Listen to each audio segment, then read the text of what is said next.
Um, if you calculate what happens to an arrow, and we're getting into arrow mechanics very briefly, but if you calculate what happens to an arrow, if you're shooting down, it's going to hit higher than normally you'd anticipate for it.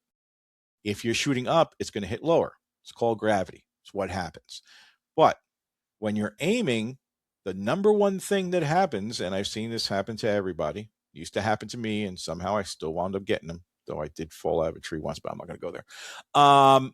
Yeah, I've got the screws on my shoulder to prove it. Anyway, when you're aiming down, okay, the most common thing that people do is they draw straight at the animal. But when they draw straight, this is how you normally shoot.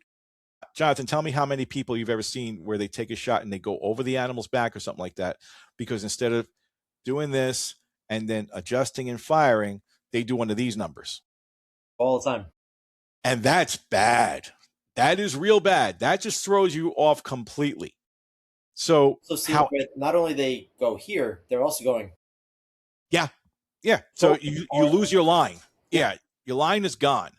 When I was a kid, they used to teach the little teacup, is what I called it. I still do. Which for certain things works. For certain situations, you can literally fall out of a tree, because you can go like this and then bend your whole body over, and if he's right under you, you may hit him by falling on him instead of actually drilling one through him.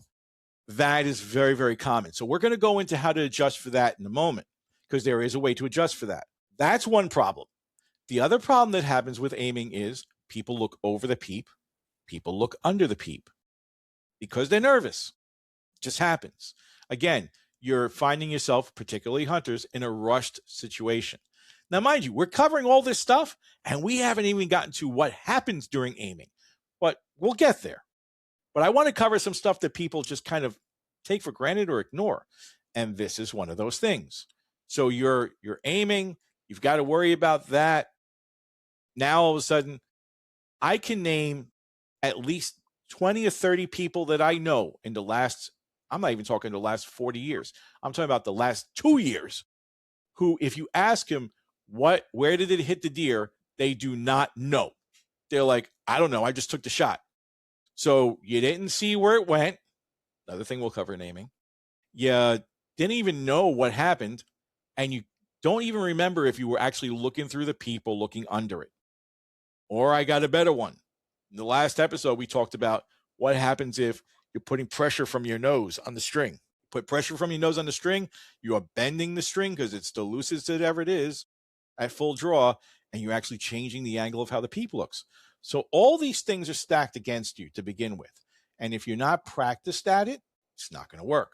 You're going to have a problem. There are some people who get very lucky. And the word lucky is important in this, because how they do it, I don't know. And they're like, no, I rely on my instinct for it. Sure you do. You got lucky. That's all I can say, because I see how they shoot, and I'm like, there is no way this guy made that shot and knew what he was doing. And when sometimes they videotape themselves, whatever, or someone else is videoing them, and I can see like that was a complete mistake, and it worked out. So he was aiming somewhere else. He made a mistake on his release, and it happened to go where it was supposed to. So that's what I call the luck part of it. But let's get into the aiming thing, and then we can deal with the angles and that sort of thing.